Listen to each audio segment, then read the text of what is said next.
This is the January 2010 F324 OCR paper walkthrough.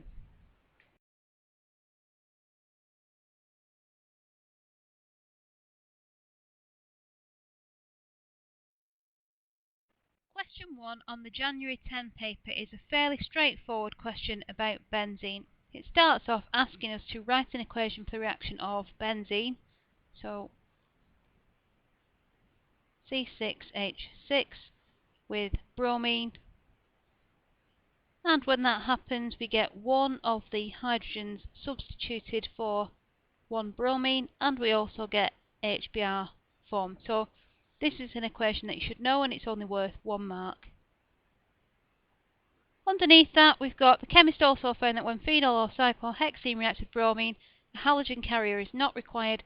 The chemist observed that bromine decolorizes when it reacts with phenol, and the other observation would of course be a white precipitate. And that white precipitate is 2,4,6 trifluorobromophenols, which looks like this. So there's the phenol, and we've got bromines at positions 2, 4 and 6. Next we've got cyclohexene also decolorizes bromine. So if we've got cyclohexene, which looks like that, then when that reacts we're going to get rid of the double bond and add 2 bromines. That would be electrophilic addition. So we've got 1, 2 dibromo cyclohexane.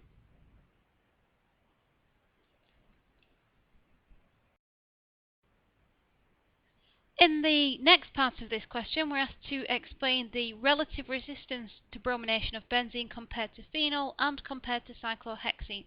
So for this answer, you should be pulling out your model answer for this question, which is in the revision guide. So you should be able to pull that down off the VLE if you've not already got it. And in the revision guide, you will find the model answer. Okay, so our model answer looks like this. You might want to rewrite it so it looks a little bit nicer than this, but when we look through the marks in the mark scheme, we get 1 mark for saying that benzene has delocalized pi electrons. Okay, now I always tell you to put the numbers in because in some mark schemes they're quite insistent that you do say how many electrons are in the pi system. Then we've got alkenes have localized electrons, so there's another mark there. We've got the lone pair on the oxygen in phenol is partially delocalized into a ring. There's a mark. Perhaps we want to say a lone pair of electrons in there. Then we've got this comparison of electron density. So it's greatest in the alkenes because we've got the highest concentration of electrons between the fewest number of carbons. Then in phenol because we've got that extra pair of electrons being partially delocalized, and then benzene. That's mark number 4.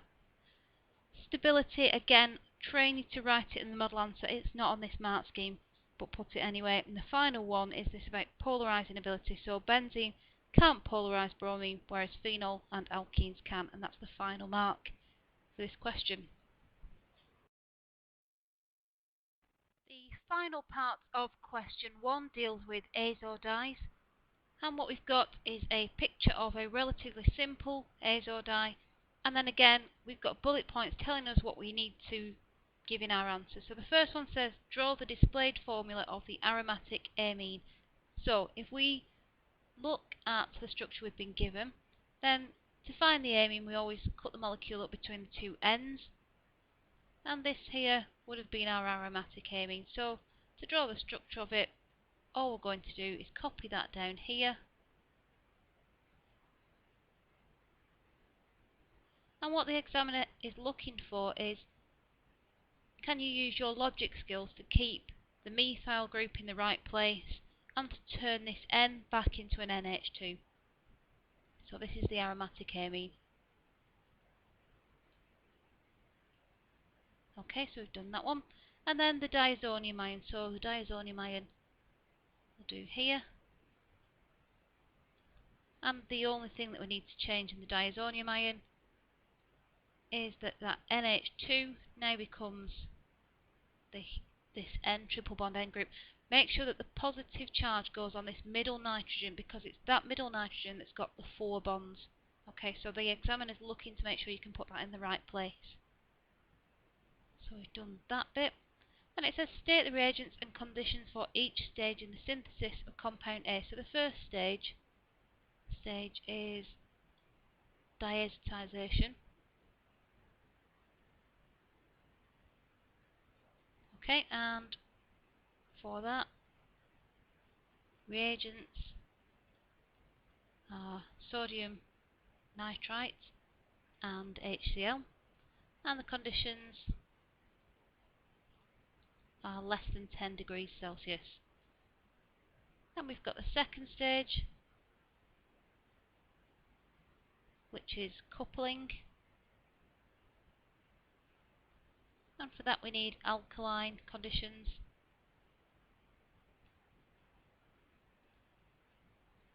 So maybe we would use a solution of sodium hydroxide and phenol. Okay, so if we look back up at that dye up here, and we have just used phenol there. So if we look through the marks for this, there are 5 marks in this question. 1 for each structure, 1 for the conditions in the diazotization stage and the reagents, and 1 for the conditions and the reagents in coupling.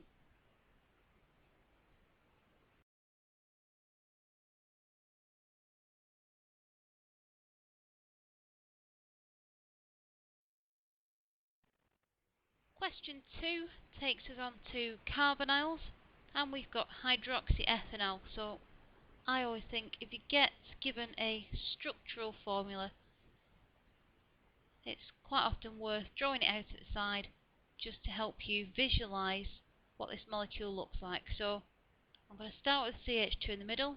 We've got an alcohol group and an aldehyde group. Okay, so bearing that in mind, we'll now look at the questions. So the biochemist reacts his hydroxyethanol with Tollens reagent. State what the biochemist would see when hydroxyethanol reacts with Tollens. So Tollens is a test for aldehydes, and we can see that we've got an aldehyde group in this molecule. So we would of course see a positive test, which is a silver mirror. Then we've got the structural formula of the organic product. Well, Tollens oxidizes aldehydes and turns them into carboxylic acids. So we're looking at changing this group into Q for carboxylic acid, but it's asking us for the structural formula. So if we go back up to the start of the question, we had this with CHO on the end, and all we're going to do is change that into Q. Okay, remember that Tollens is not a strong enough oxidizing agent to touch this alcohol group. Carrying on with the question, biochemist also reacted hydroxyethanol with acidified dichromate. Okay, so just remind ourselves again of that structure. By heating under reflux, write an equation for this oxidation. Okay, so in this scenario, acidified dichromate is strong enough to turn the aldehyde into Q, and it will also turn the alcohol into a carboxylic acid group as well, because remember the conditions are reflux. Okay, so if we look at what we're going to end up with, we're going to have CH2 in the middle still, with carboxylic acid on that side and also carboxylic acid on this side. And we're starting off with hydroxyethanol, and we're using O in square brackets as the oxidizing agent, and then we just need to worry about balancing. So of course if we're oxidizing an aldehyde and an alcohol, then there's going to be some water formed. Now think about going back to your AS studies for alcohols. If you are going from an aldehyde to a carboxylic acid, then we need 1 lot of oxidizing agent and there's no water produced. If we're going from a primary alcohol all the way through to a carboxylic acid, then we use 2 lots of oxidizing agent, so that means we need 3 overall. And of course, primary through to carboxylic acid produces 1 water. Do a final check that everything's balanced. So on the left hand side we've got 1, 2, 3, 4 hydrogens, and on the right 1, 2, 3, 4, 5, 6. So there's something wrong so far.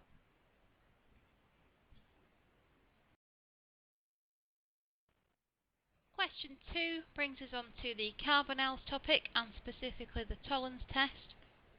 We're given hydroxyethanol.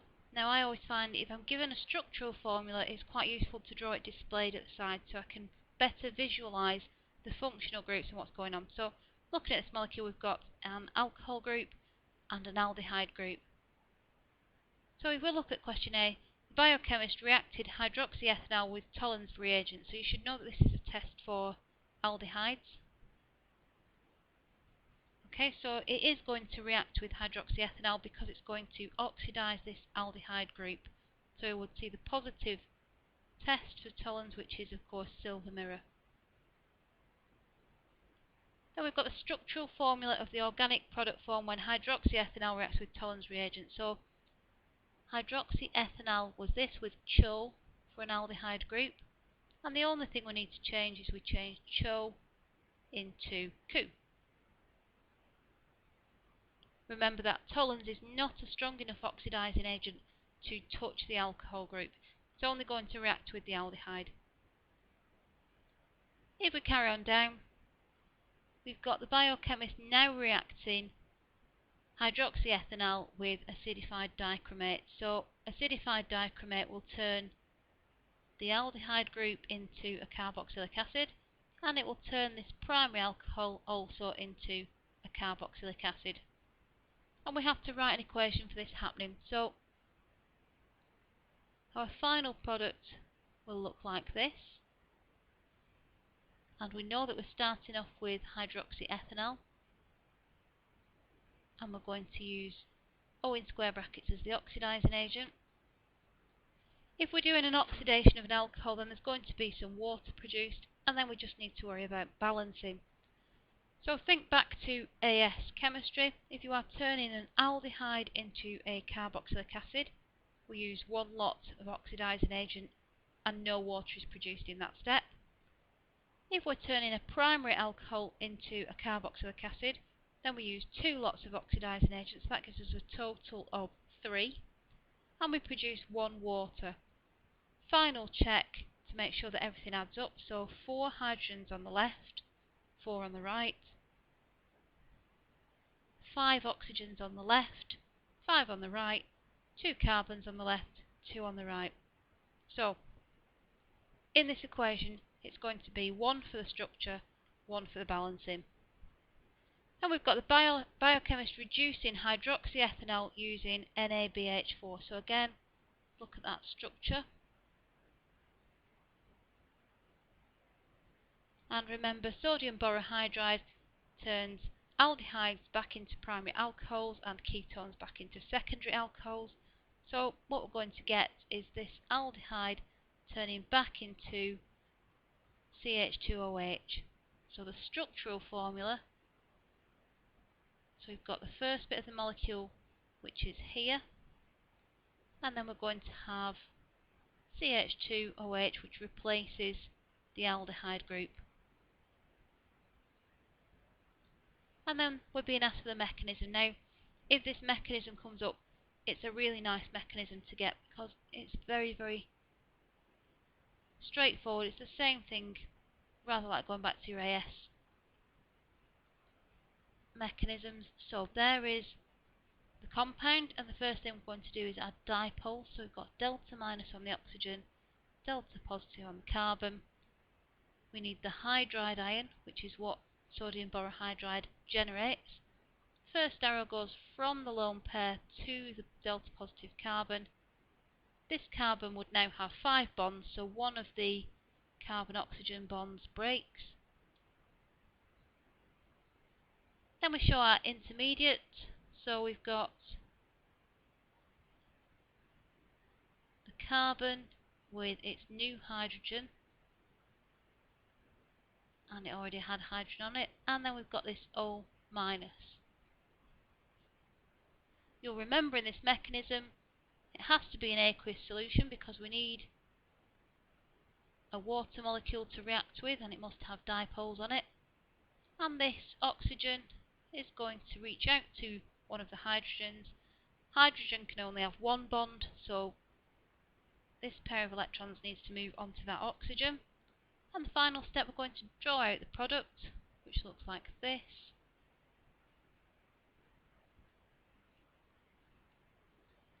And we're also going to get OH minus.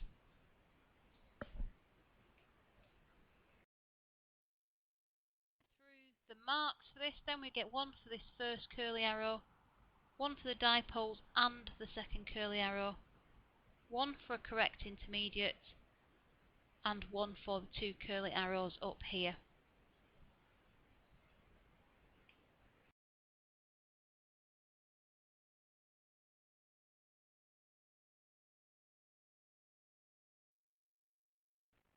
Question 3 brings us on to amino acids and chromatography.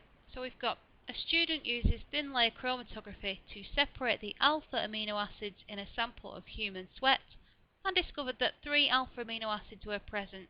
Name the process by which TLC separates alpha amino acids. So you should know that TLC has a solid stationary phase always, and so the process by which it separates is adsorption.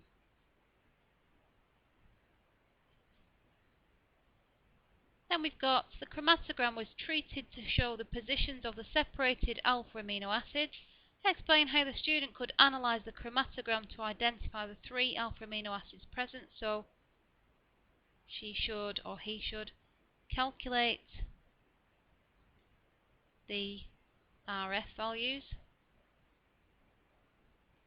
for each amino acid and then compare to known values. Okay, so again, very, very standard answer. And sticking with those standard answers, things that you should have just learnt, several amino acids have structures that are very similar. Suggest why this could cause problems when using TLC, so similar compounds have similar RF values. Okay, so everything on this page so far is all in the revision guide and it's all standard answers. Then we've got some of the alpha amino acids in human sweat are shown in the table below. So this is where this question is about to get a little bit more complicated. So if we look on the next page, we've got state the general formula of an alpha amino acid. Well, that should be easy enough. So RCH NH2 Q. And then we're on to stereoisomers. So this is where it's going to get tough. Now we've got one of the stereoisomers here, and we've got 2 chiral carbons. That's this one and this one. Okay, so if we've got 2 chiral carbons, each carbon's going to have 2 optical isomers. So we're going to draw the 3 diagrams in the boxes below. So the first one we're going to do is we're going to imagine that there's a mirror here, and we're going to take a mirror image of the whole compound, which is going to be slightly difficult as I'm not drawing it next to it, but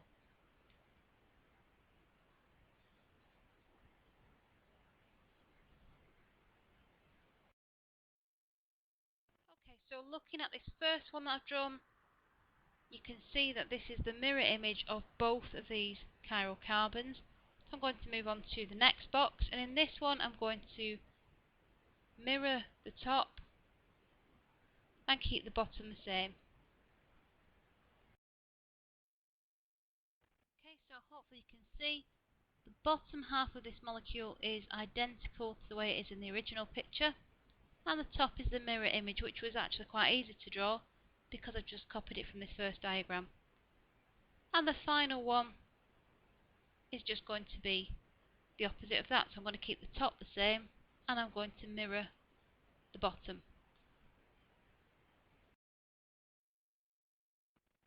And that's the final isomer. Now, looking at the mark scheme, there might be slight variances with the mark scheme because everybody draws these things slightly differently. So some people have been trained to simply take two of these groups and switch them, which is an equally good way of drawing isomers. Okay, so you'll have just done that for you, keeping that one, changing that one to the mirror image. But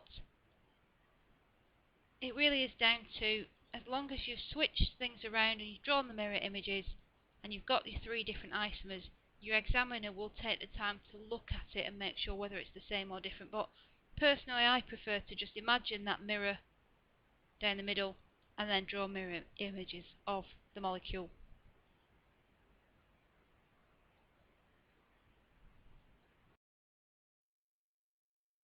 The next part of this question takes us on to Zwitzer ions and isoelectric points. So we've got a table of alpha amino acids and their R groups.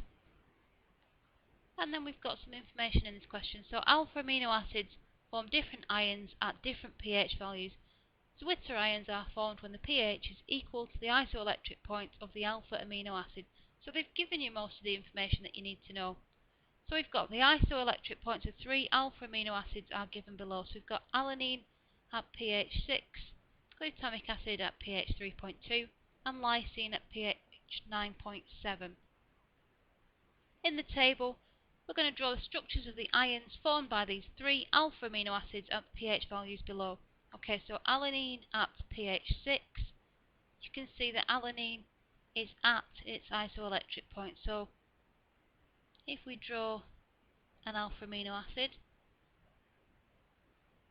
at its isoelectric point we're going to have NH3 plus and COO minus, and in alanine the R group is CH3.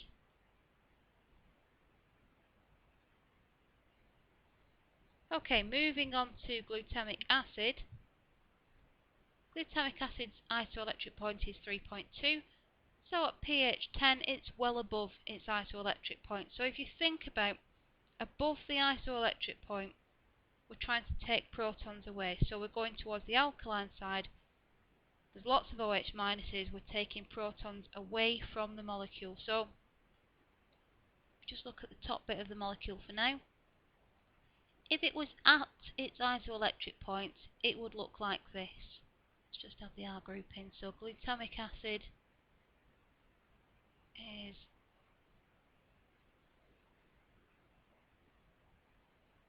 this. And then above the isoelectric point, remember we are kind of deprotonating it. So we're going to take away the extra proton that was on the NH3 and turn that back into an NH2. We've taken the proton away from that carboxylic acid group, but we've also got one in the chain, so we're going to take that one away as well. Okay, so remember, at the isoelectric point, you've only got one proton coming from the Cu carboxylic acid group moving across onto the amine group. Above the isoelectric point, we've got lots and lots of OH minus ions, for example, knocking around, so they're going to take all the protons that they can get. So they're going to take both of the protons from the carboxylic acid groups, and they're going to turn that NH3 plus back into an NH2. Then we've got lysine at pH 2. So lysine's isoelectric point is 9.7. Now we can see that pH 2 is far below that. So again, we start by thinking of this amino acid at its isoelectric point. Now going below the isoelectric point, we're trying to protonate it, so we're adding H plus to it. So we'll add the R group on as well. So lysine has got 4 lots of CH2, and then it's got an NH2 stuck on the bottom. So if we are trying to add protons to this molecule, then we're going to add one back onto the carboxyl group, and also we're going to turn this NH2 at the bottom into an NH3 plus.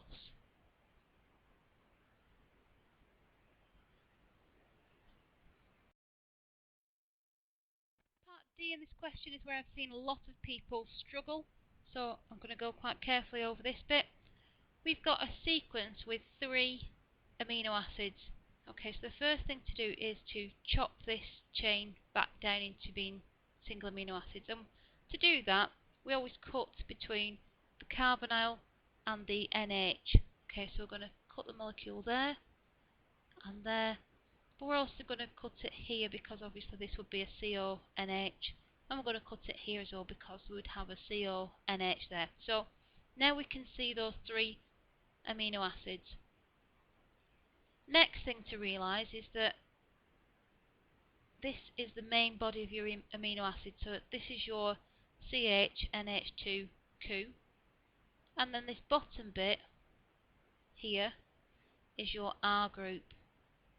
So if we're looking at this first amino acid, the R group is CH with two CH3s on it. Okay, so if we look back at the table on the previous page, so we want a CH with two CH3s, and that's this one. So the first amino acid is valine. Then we'll look at the next amino acid. Clear that up to stop us from getting confused.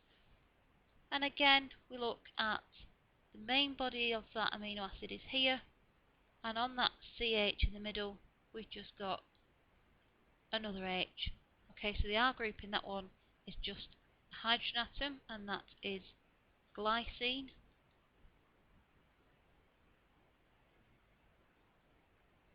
And then if we look at the last one, so again, there's the main body of the amino acid, and then the R group is this bit that's coming off, so we've got a CH2, a CH, and then two CH3s.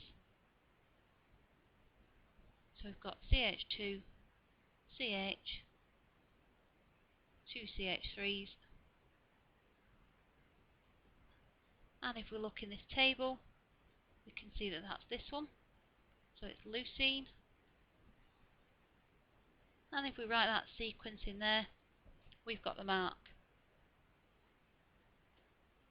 Carrying on, so polyamides, we've got synthetic polyamides such as nylon contain the same link as polypeptides. Nylon is the general family name for a family of polyamides. A short section of a nylon polymer is shown below. So again, if we're going to cut a polymer up into pieces, then we cut between the carbonyl and the NH. And we're going to cut the ends as well because obviously they would be joined to an NH and a carbonyl respectively.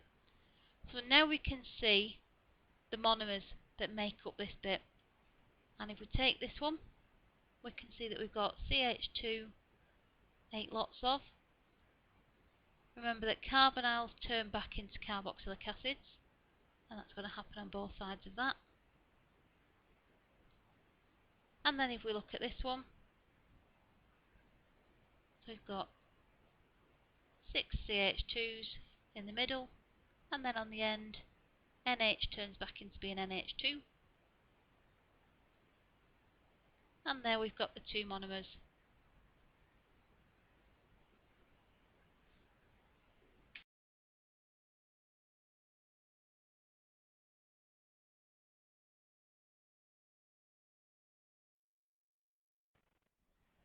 Question 4 brings us to analysis. Remember that in A2 it is synoptic, and so you will be expected to remember infrared and mass spec from AS. This question brings in a little bit of that infrared knowledge. So we are given the structures of 5 different chemicals. So we've got 3 esters and 2 carboxylic acids. The chemist uses infrared and carbon NMR to identify the 2 carboxylic acids and to distinguish between them. So the 2 carboxylic acids we've got are this one and this one. Okay, so looking at what we need to say in this question then, we've got how do both types of spectra allow the carboxylic acids to be identified and distinguished. So infrared can identify the carboxylic acids because they will have a peak at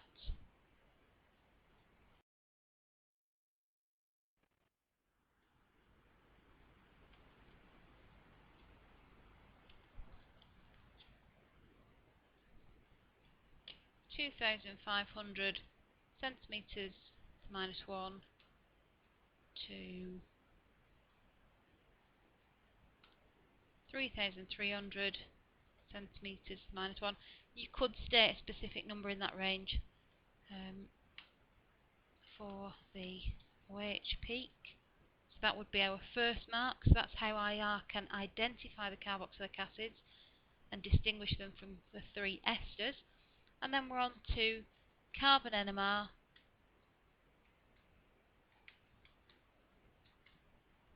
Can be used to distinguish between the two carboxylic acids because, okay, and this is where we look at environment. So if we look at this first one, we can see that we've got, let's draw it out to the side over here, so we've got a carbon with 3 CH3s like this. Okay, now this compound's been on a past paper before as well, so it's quite a nice one that they like to use because we've got a lot of equivalents in it. So we can see that this carbon is equivalent to this carbon because they're both attached to this carbon in the middle, and so is this one. This carbon in the middle is another environment, and this carbon here is another one. Okay, so let's add that into our answer. So CH3, 3, Q will have 3 peaks. And then if we look at the other one, so we've got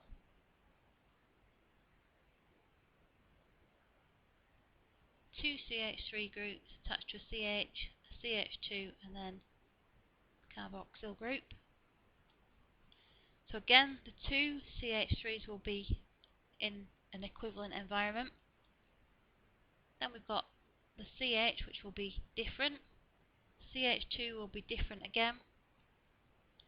And the carbon in the carboxyl group will be different. So if we look at marks, we've got one for the IR, one for identifying that this has 3 peaks, and then finally doing the same thing with this one.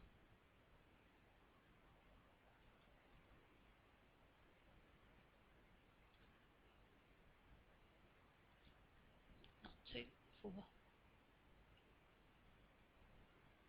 And that's the 3 marks in this part of the question. Carrying on down. Chemist analysed one of the esters by proton NMR spectroscopy and the spectrum is shown below. Okay, so we've got nice clear spectrum and then we're given a lot of space to write an answer identifying the ester. So if we're going to do an NMR question, then we use NESI for our model answer. So we've got number of environments, shift, splitting, integration. Now remember, not all of these things are always there. So we're going to start off with there are. Okay, so we've got 1, 2, 3 proton environments.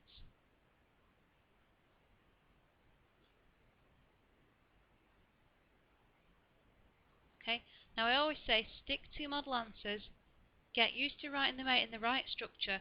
Not every mark will always be on the mark scheme, but you can never tell. So if you cover all of your bases, then you're pretty sure you're going to get them. So we've done number of environments, then we're going to do shift. Okay, so we've got a doublet at about 1.2 ppm.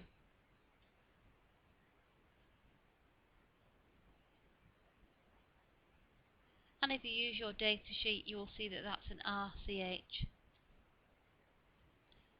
Then we've got this multiplet at 2.7 ppm. Okay, so You can either call it a multiplet, or you can look at this enlarged view and count 1, 2, 3, 4, 5, 6, 7 mini peaks and call it a septet, which is what I'm going to do. So the septet at, say, 2.7 ppm. Okay, so 2 to 3 is going to be an HCCO. And then we've got a singlet at 3.7 ppm.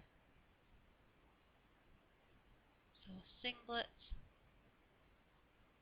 at 3.7 ppm is going to be an HCO. Again, using your data sheet. So we've done shift, then we're going to do splitting. Okay, so doublet. Again, you might feel like you're repeating yourself when you're setting out this answer. I still think it's worthwhile because you're making it very clear to look at. So if it's a doublet, we've got one adjacent proton. Then we've got the septet at 2.7 ppm. It's got 6 adjacent protons. Might be worth making a note to yourself here that obviously you can't have CH6, so it's probably going to be 2 times CH3. And then we've got a singlet at 3.7 ppm, showing no adjacent protons. Okay, so we can tick off splitting, and then we need to look at integration. Okay, now if you look at this question, we've not been given integration, which means that we cannot include that in this answer. So now we're going to look at these structures and see which one fits. Okay, so if we go back to the structures on the previous page, let's just get rid of those carboxylic acids, because remember now we're only looking at the esters. Okay, so that means we were looking at this one, and this one, and this one. Okay, so we'll start off with this one here. I'll draw it up here because it's just easier to do.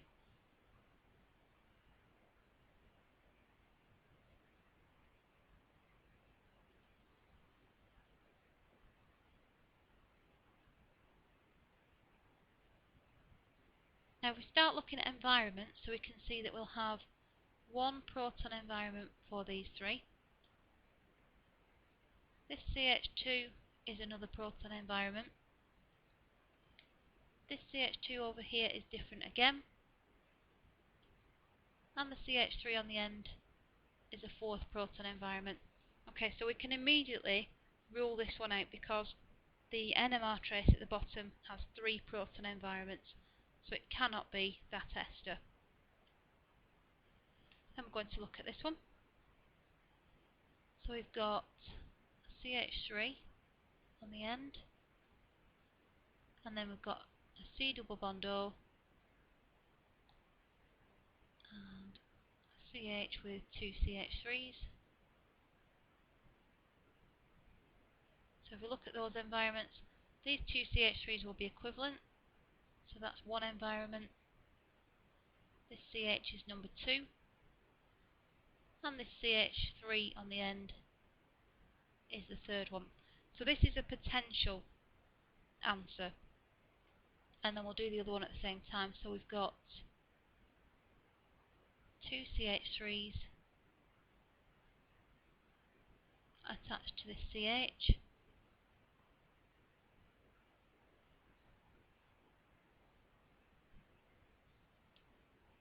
and then we've got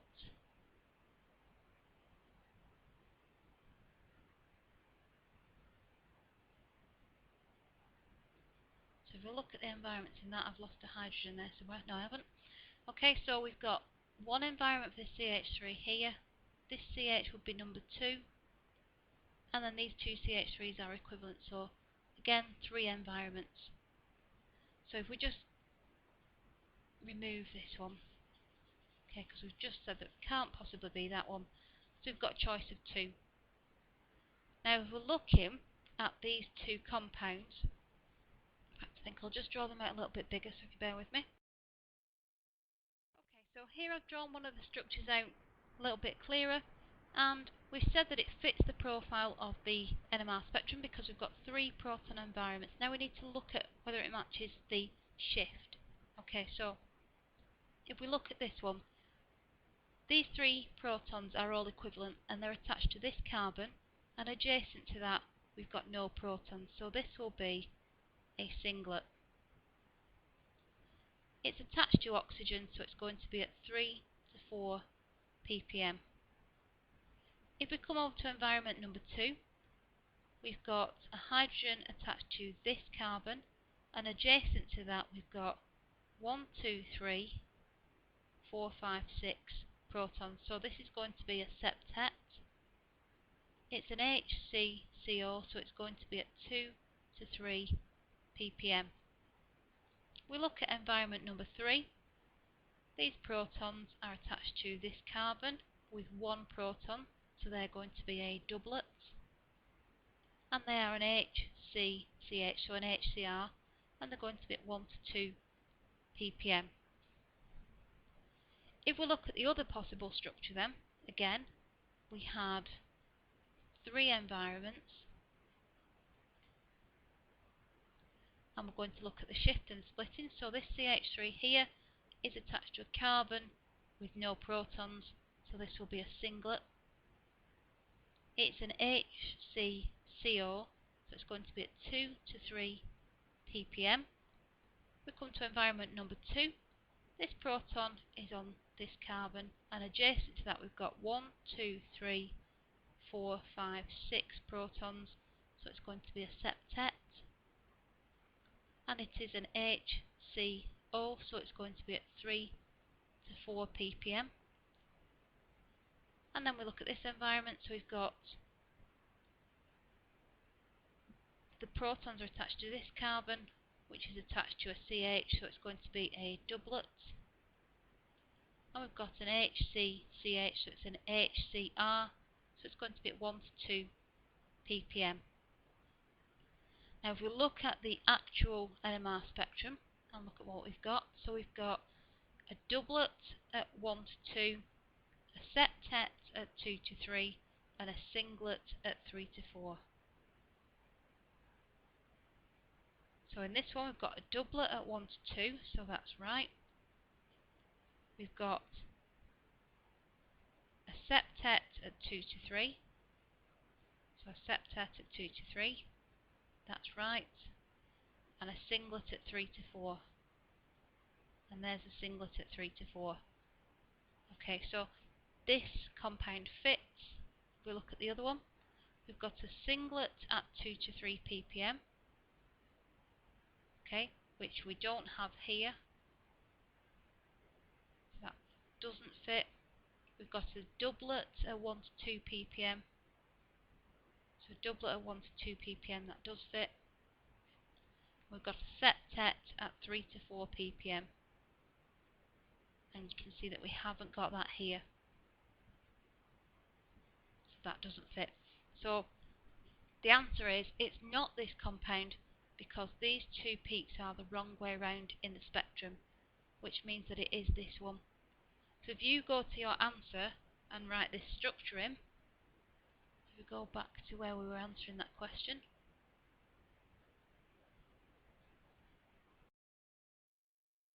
looking at the answer, this is how we set it out. We said there are 3 proton environments, we've talked about the shift, we've talked about splitting, and then we'd have put in that correct structure at the bottom. If we take a look at the mark scheme, okay, so we've got explains any 2 splitting patterns in terms of the n+1 rule. So if we said it's a singlet, therefore no adjacent protons, it's a septet, so 6 adjacent protons, which we've done in our answer, so we get the 2 marks for that. Next bit in the mark scheme is for shift. So again, 2 marks if any 2 absorptions are identified. So we said Peak at 3.7 is an HCO, so we've done that one. Peak at 2.7 is an HCCO. Peak at 1.2 is an HCR. Done. So we got those 2 marks. And then if we correctly identify the compound, we get 2, which is what we would have done. And if we accidentally thought that it was the other one, then we'd have got one of those marks anyway, but we didn't because we correctly identified this one.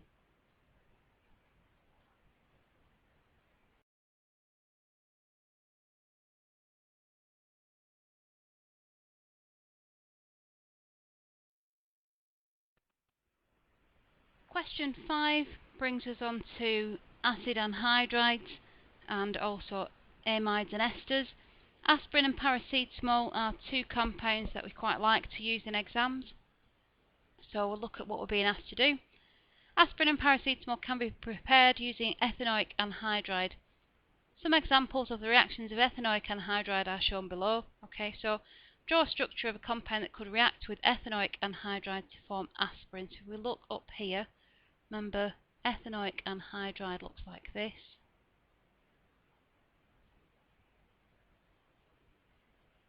Okay, and it's this bit of the molecule that's going to add on and become this bit here.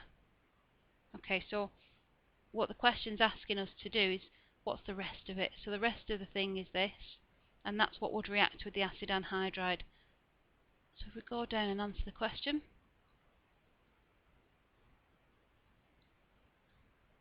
this is the part of the molecule that we have identified.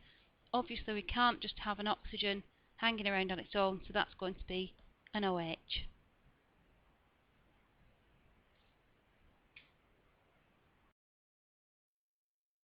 This question asks us to write an equation showing ethanoic anhydride, so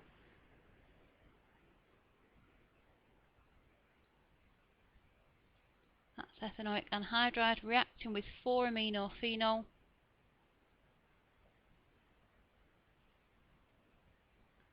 If it's an aromatic compound, that's not 4-aminophenol. If it's an aromatic compound, then make sure that you draw it out. The mark scheme does allow this one as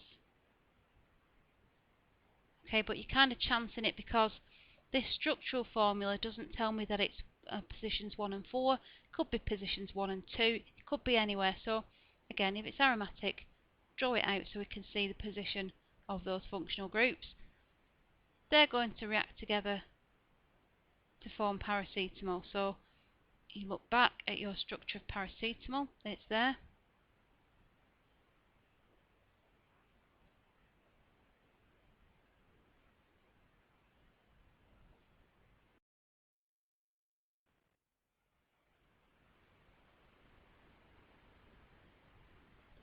And what they're looking for is whether we can figure out what the other product of the reaction is, because everything that I've written down so far has been given to you in this question. Ethanoic anhydride, the structure's here. 4-aminophenol, should be able to figure out the structure from the name. Paracetamol, the structure's on the previous page. So there is nothing there that you couldn't have just transcribed from other places, really. Now the thing they're looking for is, can you figure out what the byproduct is? And of course if you're using an acid anhydride, then it's just a carboxylic acid.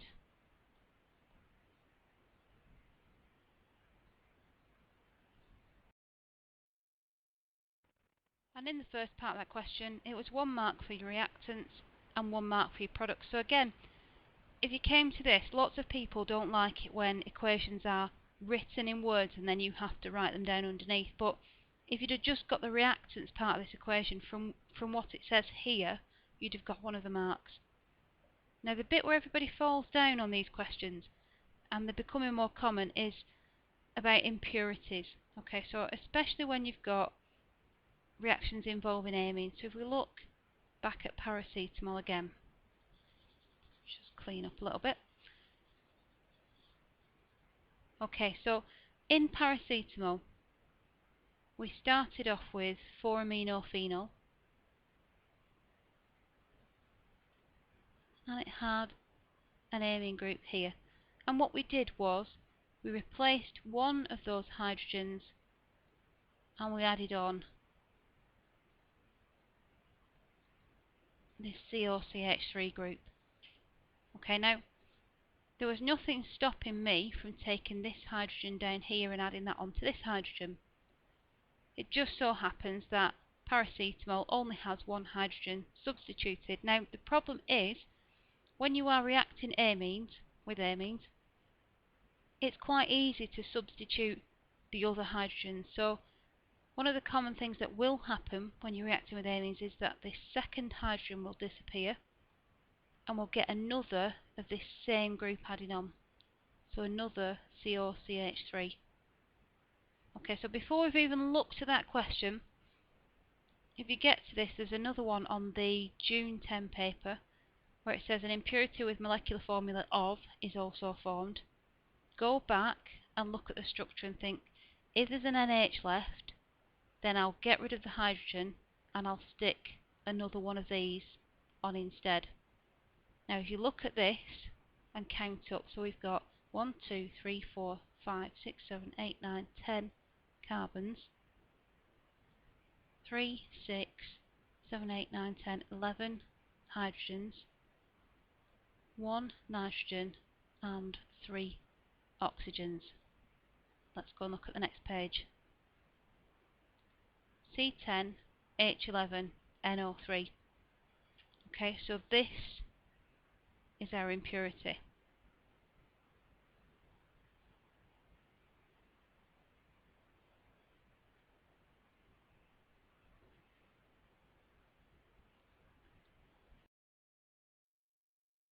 So, one more run through that question again. If you see this question, an impurity with molecular formula is also formed and you've got an amine, then just remember, take that remaining hydrogen off the N, and whatever it is that's been added on here, put another one of them on, and that's the formula of the impurity.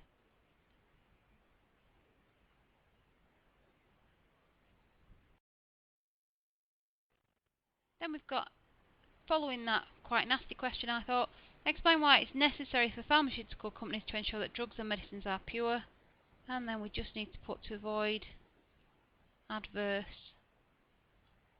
side effects. I think it's quite important that you put this word in because nobody would bother if there were really nice side effects, but obviously the bad things that happen are the things that we're bothered about. Name the functional groups in aspirin and in paracetamol. So they're on the previous page. In aspirin, we've got a carboxylic acid and an ester, and in paracetamol we've got a phenol and an amide. Okay, so aspirin, ester, carboxylic acid, paracetamol, phenol, amide.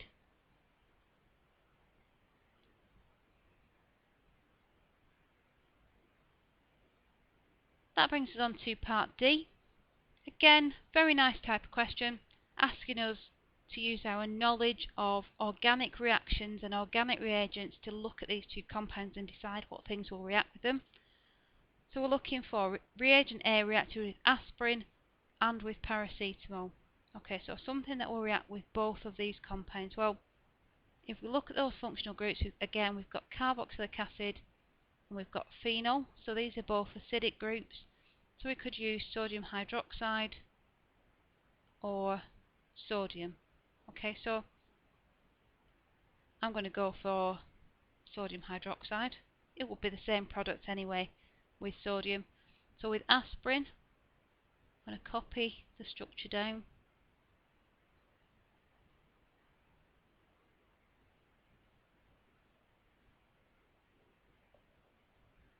And the thing that's going to change, that carboxylic acid group is going to react with the sodium hydroxide to make a salt. Okay, and it's only asking us for the organic product, so we don't need to worry about what the other thing is or writing equations and balancing them, just need to draw the structure. And we want the organic product with paracetamol.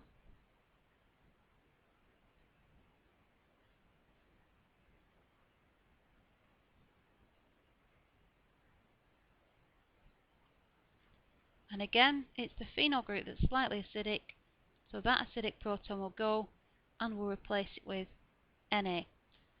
Again, if you look at the mark scheme, there's other options. You could have gone for hydrolyzing the ester bond and hydrolyzing the amide bond, but I tend to think, why make life difficult? Go for something nice and straightforward. So if you see phenol, you're thinking, well, phenol reacts with bromine, it reacts with sodium, it reacts with sodium hydroxide. Those are the lines you want to be thinking along. Okay, so next one we want reagent B reacted only with aspirin.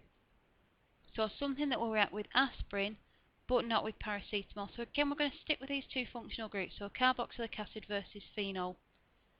And if you remember back to the booklet that we did on phenol, we learnt that carboxylic acids react with carbonates, but phenol doesn't. Okay, so if we go to reagent B, and we'll use sodium carbonate.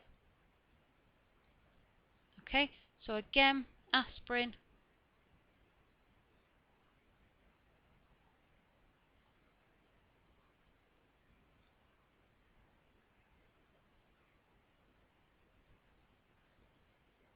if we've got an acid and a carbonate, then we're going to get a salt and carbon dioxide and water. Again, it's only asking for the organic product, so all we need to show is the salt. And then reagent C reacted only with paracetamol and not with aspirin. So this time we want something that will react with a phenol, but not with a benzene ring. And in this case we're going to go for bromine, because bromine will react with this benzene ring because we've got the phenol group, but it won't react with this benzene ring because there's no phenol group attached to it. Okay, so the reagent is Br2, and with paracetamol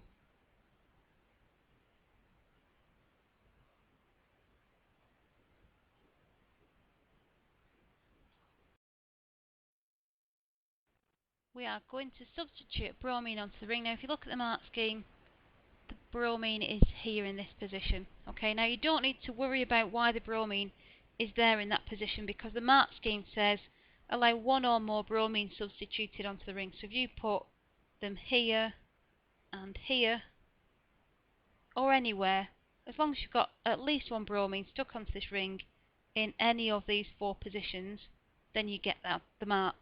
Okay, so one mark for the reagent, one mark for the structure with the bromine at any one or more of these positions.